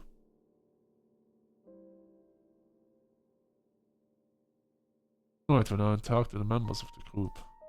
Despite that he knows something fishy is going on in the room above, what would he possibly do about it? There's nothing to suggest it wasn't all like byproduct of anxiety and paranoia anyway. Decided ignoring this is the best course of action, and you go with Alyssa to talk to the others. Excuse me, ladies. There's a rap on the door from a woman with a clipboard and sharply dressed tuxedo jacket. The brown head tumbles over her shoulders as she pokes her head around the door, looking at the group of musicians as she speaks. Her eyes linger on you, but you don't recognize her. Half an hour until showtime, everyone. Prepare yourselves as much as possible for the opening. Audience members will begin filtering in 10 minutes before, right? Alyssa nods and turns back to face you. Oh, almost showtime. How exciting. Every member of the symphonic group is awaiting an eager chance to talk to you. The events that have unfolded this evening. We have many questions, far too many running through your head. To have them all answered so close to showtime. If you're not feeling the mood for chatting, you also have the option to explore the hall. What will you ask everyone?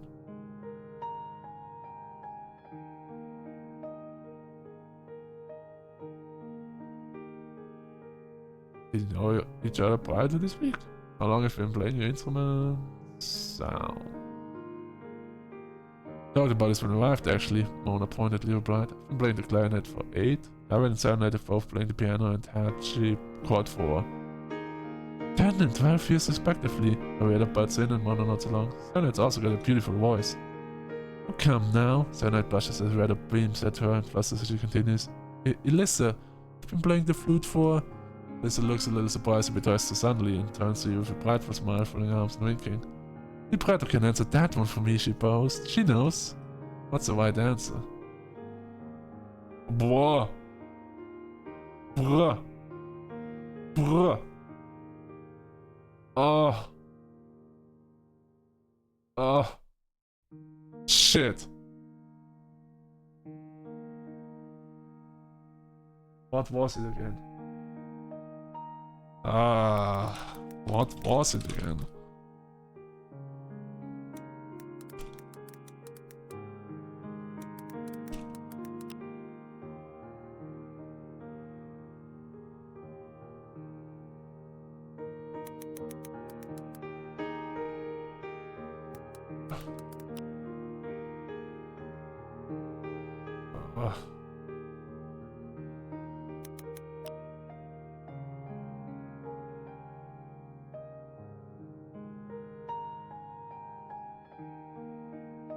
I should know this.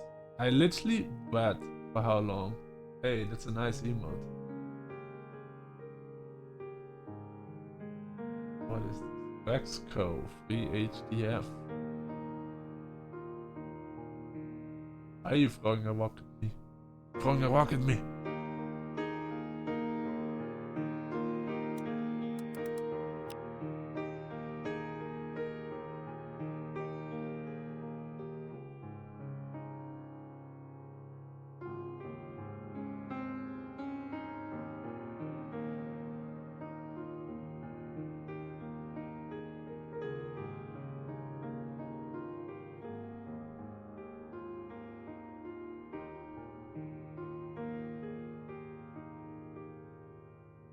How long, how long, how long, how long?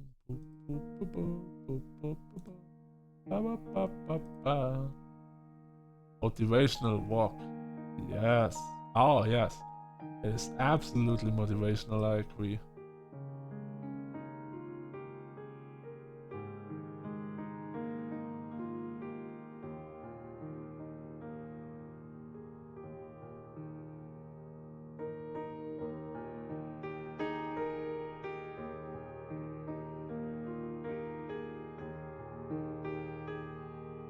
But my character is like 22, right? 13 years?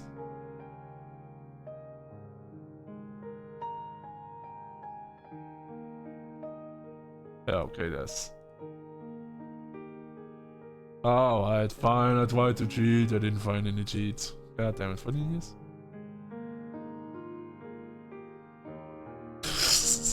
Alyssa firmly, but it was not 14 years. Alyssa firmly puts his hands on her hips and looks at you in disbelief, trying and failing surprised to pout, pulling at her lips. Bloody Prata, how could you forget when we started playing at the very same time? I'm sorry. Alyssa's offended facade begins to crack, giving way to a grin. She smiles a bright smile at you and throws an arm around her shoulders slowly. Oh well. I know you've had a lot of your mind lately, love. Don't worry about it. Tonight you can clear up your head and get lost in the excitement of a live show, eh? Mona stares at the two of you from beneath her long, dark bangs with an unmistakable intensity. What will you ask everyone? You know each other prior to this week? I mean, obviously, Ariad and Serenade knew each other. The first exchange of eyes, smile laughing before they look away from each other a little bashfully. Ariad folds her arms and look at you while Serenade stands with Sarah and smiles. That's my hands by her stomach. Yep, we did for a long time. Serenade giggles and you smile at the two of them. Mona stands with her usual gloomy demeanor before you, brushing back a strand of her midnight hair behind her ear. You tell that she still feels upset from your son in the action earlier, and your heart hurts for her. Her eyes look slightly pink at the edges. Your brother and I knew each other before tonight, she states bluntly, despite any assumptions over her appearance. We were together for a long time. Arietta raises her eyebrows and Serenade looks with surprise at you. Oh! Then exclaims, I see, so coming here for Alyssa? And Mona must have been two birds with one stone, right? Sure. Mona looks at Alyssa and waits for you. Any kind of apology they both know isn't going to arrive. Right, Alyssa says hurriedly, and you can tell she feels guilty about the whole situation from the way she's slapping his shoulders like... Clack, clack, clack, clack, clack. Back in my back. Oh no, my back. Oh no, my shoulder. I think you broke my joint. Can someone join to put it back in, please? See, isn't it a good thing for the both of you? What will you say?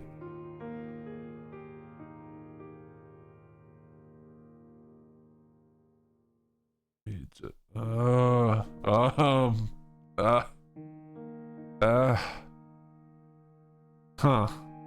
None of his options are amazing, but yeah, I would personally have stayed home if you told me so. Thanks, Lisa. Or you just don't get how it felt was to see each other again, do you? I guess the second option. Lisa's pleasantries don't wash over well with you, and you see right through her attempted beeline to make things right. Take a hand off your shoulder, irritated by how blatant her charm offensive is, trying to smooth over a mistake she made with no hint of an apology to Mona. You felt terrible as it was. You knew how badly tonight had been going for her, especially how lonely Mona has felt these last few months without you. Certainly knew that Alyssa had all but dropped Mona from her life the moment they split up, and then in itself it was an issue unresolved. Certainly knew that Alyssa had all but dropped Mona from her life the moment they split up. I'm not sure if that is actually true, because it looks like they formed a group without our knowledge. So I would take this statement with a little bit of a grain of salt, because what? Libretto! Liz replies aghast to you and Mona steps in to defend your choice. You really don't get it, do you? Not even a little. Mona giving pointedly unimpressed by Liz's attempt to cover up her faux pas, and her gloomy expression turns to scornful glare. It's pointless trying to talk someone as self-centered as you, Alyssa. How could you not tell us? Not even tell me, at least. I know you love to pretend I don't exist for some reason, but I'm here. I'm right here. And I'm not going anywhere, and neither is Libretto. Mona awaits some kind of response, only to scoff when there's none from Alyssa. Harriet and Serenade stand awkwardly in the background, and you frown in disappointment at Alyssa. I thought so. Speechless and convicted is... No, wait, it's Mona. I thought so. Speechless and convicted, you still did the right thing, aren't you? You watch Alyssa's temper flare privately as she chews the inside of her cheek. Shall we move on? Arietta chips in quietly, and with Alyssa and Mona both overly scaled, you agree that it's the best to do that. What will you ask everyone? How were informed about playing at Symphony Hall? How were we informed? Alyssa repeats and looks around at the other members as you stand in a small group. Well, that's a good question, actually. See, none of us really know who it was that hired us to play here directly. It's honest why it's a charity organized event. She runs a hand through her sandy hair, making a noise of contemplation as she does so. As I know you're all familiar with Libretto, we both know being a freelance musician is not easy. To be honest, I'm shocked you didn't get a letter too. As far as I know, we all happen to just get these letters through our door. Let me see here. Alyssa rummages around in her coat pocket looking for something. Eventually, pulls out a rather pathetic envelope-looking piece of paper in an equally crumpled envelope. Just bashfully the obvious lack of care she took with it. She hands the letter over to you, looking at you expectantly as she watches you unfold the letter to glance over the words below. 12th December 1951? Oh, what? I see. That was a year I was not expecting at all.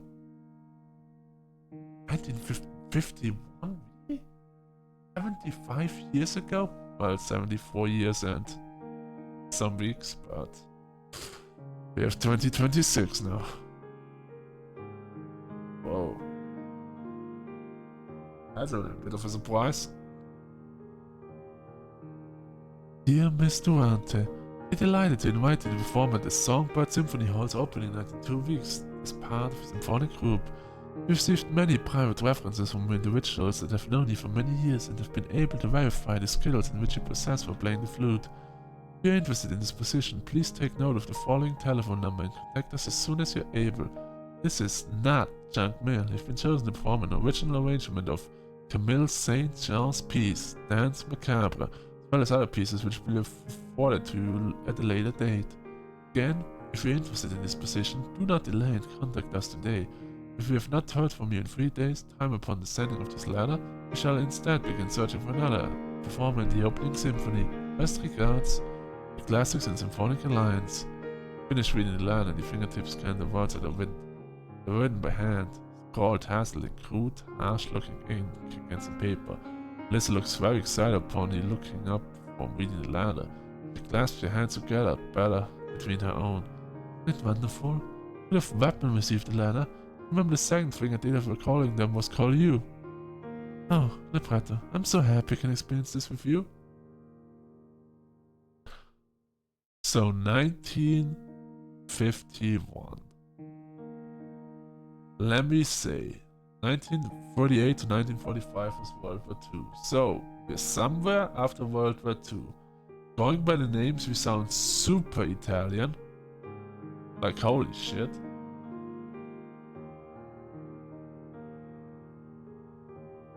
Like Libretto and other names. Mona is a more normal name, Elisa is a little bit of a more normal name. Libretto, and what do we have? Arietta. Some, yeah, Italian names. Yeah. And there's no internet, no phones. There's the normal phone line, the good old phone line. I don't know the what's the English word? Because we just say telephone, but that is not the word, you guys. It's like, you know what I mean? Not a cell phone, it's a normal phone. A house phone. There we go. I'm calling it house phone from now on. Alright. This means we actually have been sulking. It's also, wait. Is that TV? I don't think so. We've just been sulking at home for like months? Wow. Wow. Alright. You smile at the gratitude and he beams brilliantly in the direction. Mona looks at Elisa in disbelief. You got that kind of a letter too? Senna chips in and pulls out a piece of paper from her pocket. Me too. As we must have all gotten the same, I assume. Aurelia rummages around her back pocket and pulls out the remnants of an envelope and while laughing to herself. Yeah, me too. Guess they must have seen us all around performing, as for those letters it would be amidst our rehearsing and practicing of sheet music. None of us really had the thought to ask if we'd gotten the same envelopes throughout the door. I got that letter too, Mona added, waving a sheet of paper in her hand slowly. It's a little disappointed we all got such similar ones, but I suppose it goes to show we were all tailored to each other in the most minuscule of ways, handwritten too. Did any of you actually meet this person who wrote these letters? Arietta asked, gruffly folding her arms as she stands next to Serenade. It's kind of strange. I know this opening's been happening for a while, but still not met the conductor. I suppose it's not really that strange, Serenade interjected, pressing her fingers to the chin in thought. Lots of organized events are run by big-scale executive officers nowadays. Or as my inner skeptic would say, the people who actually profit. Don't really ask anyone. No thanks, I'd rather explore the whole of such time. Despite your fears of the looming figure, you make a choice. The company of your eccentric peers comes together in challenge decision on where to put what for the performance looming. You decide to swallow your fright over the room behind up the circle and go to explore around the Symphony Hall. It's the first time you have truly been able to look up around the Symphony Hall for yourself, besides a passing glance, and your breath is taken away further by the sights you're met with. First extra you notice compared to what you saw from your first entry is the gargoyles. There are even gargoyles in this hall, hanging small in the corners of the rooms, looming over edges of golden pillars. Next to them are large, mesmerizingly detailed paintings that look as though the subject inside could step out onto the carpet at any moment, dripping the oils and colors all over the red floor. You shudder at the areas of them. Only one of the paintings appears to be covered with a blanket. The paintings that are on display, however, just as beautiful as they are haunting. What will he do? Look at the eerily realistic paintings. Decide to give the ornate paintings a more in-depth look. From just a glance, the intense visible brush strokes long enough to make your eyes restlessly dart across the canvas. As you step closer and crane your neck upward, a voice echoes out from behind you. How are you doing, Libretto? Lisa walks up to you. She looks up at the covered painting at your side and folds her arms. She makes a noise of contemplation to herself. You're curious too, are you? She asks and smiles at you. Shall we play the parts of sophisticated art critics and see what this painting has to offer, You peer up at the eerily realistic paintings with Lisa at your side. Pictures are incredible, aren't they? Replies to your stunned silence in a breathless whisper. Wish I had as much talent. I mean, half my talent clearly went into music, but, you know. Alyssa continues to mumble to herself. You cannot take your eyes off one of the eerie paintings in particular before you. It is for something where the person is portrait is somewhat familiar to you, for you cannot remember why. Wow. Will you really look at it a little closer? Yes. You want to have a more in-depth look at it too, darling? Liz asks, and you begin to see the blood draining from her face the more she looks up at the picture. Wait, what? Liz asks, and you begin to see the blood draining from her face. Oh. Never mind. Forward. Wow, really, she does look very surprised to hear Liz's frightened shock at the painting. The oils used on the canvas make this woman seem scarily realistic, with amazement at the details captured before you. The paleness of her skin, the beauty mark beneath the white of her eye, the beautiful long strokes of oil against the canvas. Alyssa was right and the dumbfounded, slightly terror-stricken up her. She is a beautiful, terrifying woman. She has a sneering, almost frightening expression written on her handsome face, and eyes painted in such a way that they almost look deep red. As you look harder, you notice the blonde of her hair is beautifully set into the canvas. The slick, sweeping strokes of the oil's paint giving a dusty peppers of grey, and the contours of her face giving off an air of intelligence. Her hair is mostly wavy near the ends, and she's wearing a forest green blazer, a white blouse beneath, and accompanied finally by a red brooch in the middle of her collar. You wonder just who this woman is. Alyssa glances towards the direction of the stage, making a soft noise of contemplation. I think I'm going to get some last-minute practice in libretto. Leave it to your own devices, she says as she brushes past you, giving a shoulder gentle pat. Just make sure you come and wish me luck before the show starts, darling. With that, the always chip Alyssa hurries down the hall, finding the corners appearing from view.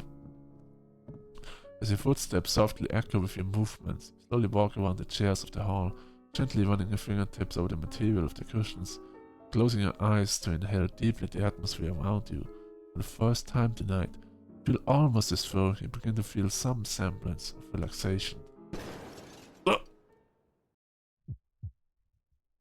jump out of your skin with your heart racing as you suddenly hear a loud noise from above. Without even looking, you know for sure that it's come from the control room. Somebody is still in there after all. You feel a horrible sense of panic wash over you as you realize just how close you are to the room itself. It would be no difficult task for whoever was up to rush down the other circle's aisle, jump over the edge, and do something terrible. What will you do?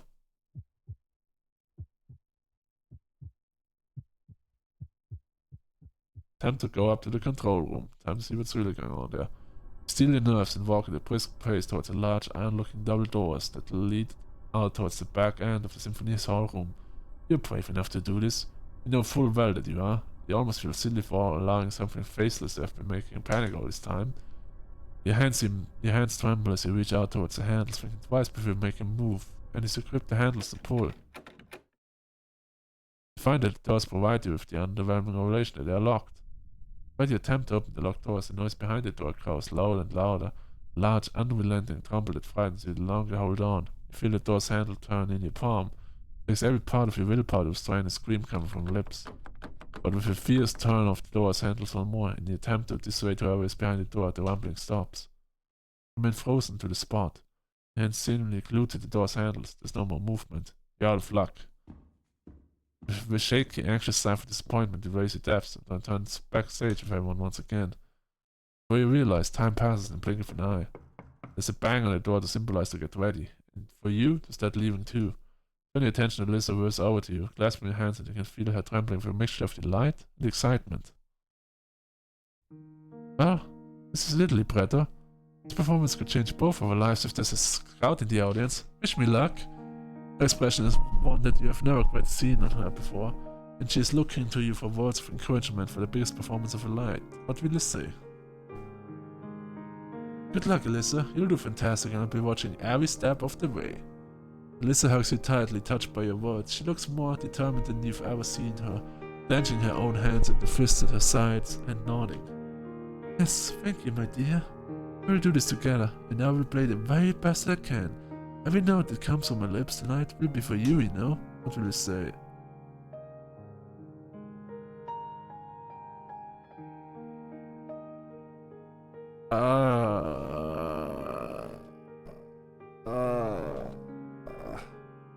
Uh...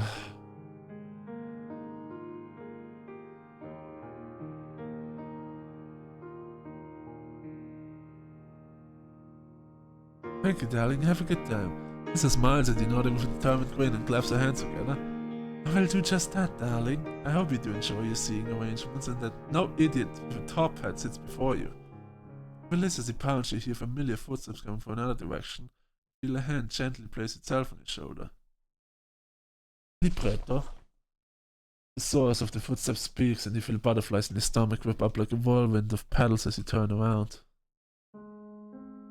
Mona stood before you now, looking at you rather sheepishly in the same gloomy demeanor that you know all too well staring in the face. Your gaze softens as you see how nervous she's standing before you, and also note how quickly she dragged that hand from your shoulder. I just want to say to you that I'm glad you're here tonight. You blink in... Jesus Christ, why? You blink incredulously, and Mona turns to leave. You're sure she's doing it for dramatic effect or for the sake she's upset with you, but more so that she feels how you feel being around her. You can hardly stand to see her in such a way. Will you stop her from leaving and say something? No, not this time. You watch as Mona returns to the stage, unwanting to disturb her concentration for the performance about to start in a few moments. You appreciate from a distance that she came to talk to you. Perhaps you two can reconnect at some point. Tonight might not be the best place to do that. You watch for a moment as Alyssa, Arietta, Serenade, and Mona all take their places. The audience members are beginning to file in from the very back of the hall. You double check the ticket Alyssa posted through your door. The seat is third from the very front row. The show is about to begin. The Symphony Hall is alive, breathing, living and wiring, with the static of people filtering in. You can hear the joyful chatter of the patrons entering in waves, and you see top hats and tweed flat caps that were not left in the cloakroom discarded to several young-looking, slightly dowdy cloakroom attendants in hand. You wait in your seat, 58C. Jolly audience members crowd around the seats in your area. The line is dark. You can barely make out the text on a discarded flyer on the seat next to you from the lack of illumination, and you keep turning around every now and then from the unsettling paranoia you have felt all night. Still aren't entirely convinced that there isn't something watching over you, but what more can you do? Oh well. Exactly. Except for scratching my eye a little bit.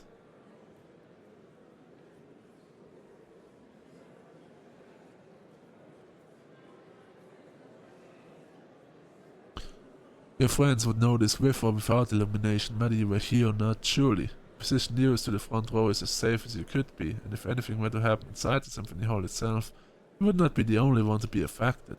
The whole situation you attempt to convince yourself is ridiculous.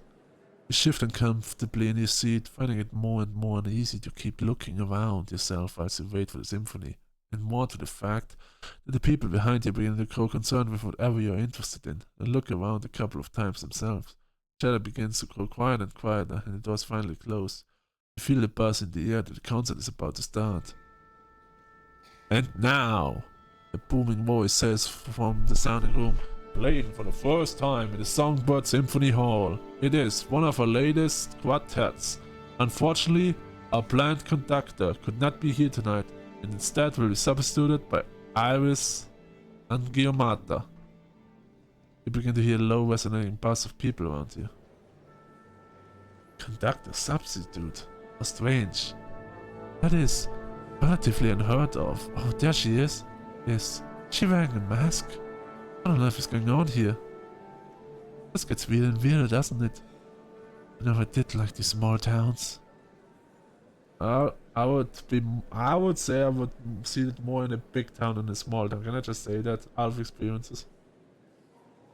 The voices around you coagulate to make one curious, confused mess, and the tragic, unshakable sense of horror and fear that you have been feeling this entire time tells you something.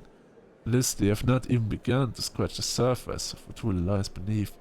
The conductor walks on stage without a word. She's wearing a plain white masquerade mask over the upper half of her face, accentuating her wide grin. At first, as the woman known as Iris Angiomata begins, The performance of dazzles you more than you could ever begin to describe. As the curtain rises, the dazzling whites of the material astound you, and your eyes light up from the sight of your friends. They play almost instantaneously the most melodious of tunes, a beautiful rendition of the classic Danse Macabre. Moving in a slow, hypnotizing motion as they sway from side to side, their own hands move in perfect clockwork of Serenade's voice, and the firm conducting of Iris and Guimada leading them. Feel your body enraptured, completely dissolved with your negative emotions, and you remember just why it was that you were so excited to come tonight. You feel emotional, but as soon as your happiness comes, it leaves, and this time, it leaves for a long time.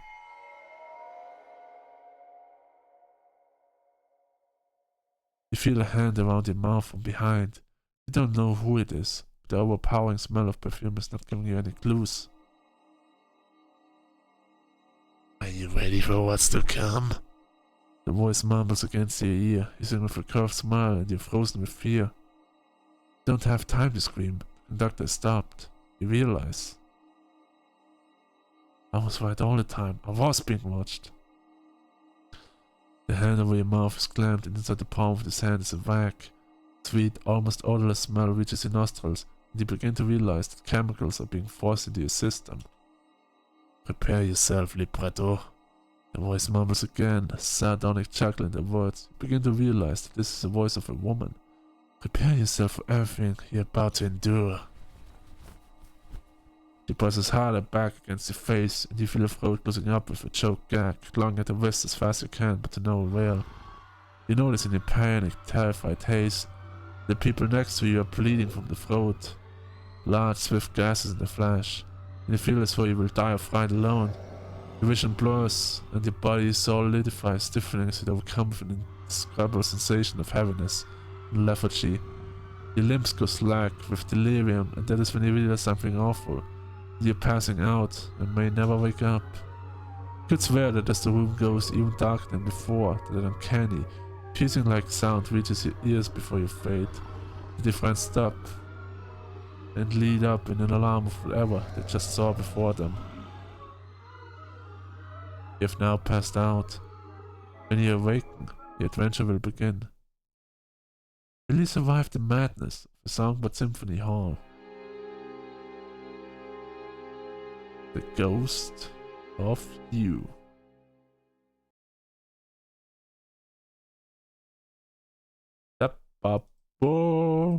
Holy shit, that was just the intro.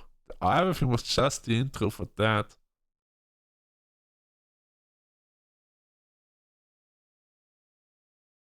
Apparently. Yeah. Just we got a lot of backstory, we know the main player in this. We have no clue who the conductor is. I don't know what happened. I'm still a little bit confused if all the people were real or not, because then it would all be dead. I feel like the symphony people are gonna be alive and I'm gonna be alive. I don't know about the rest of the people, but I'll get some food and then I'll be back and might switch games up, but let's see. First is food time.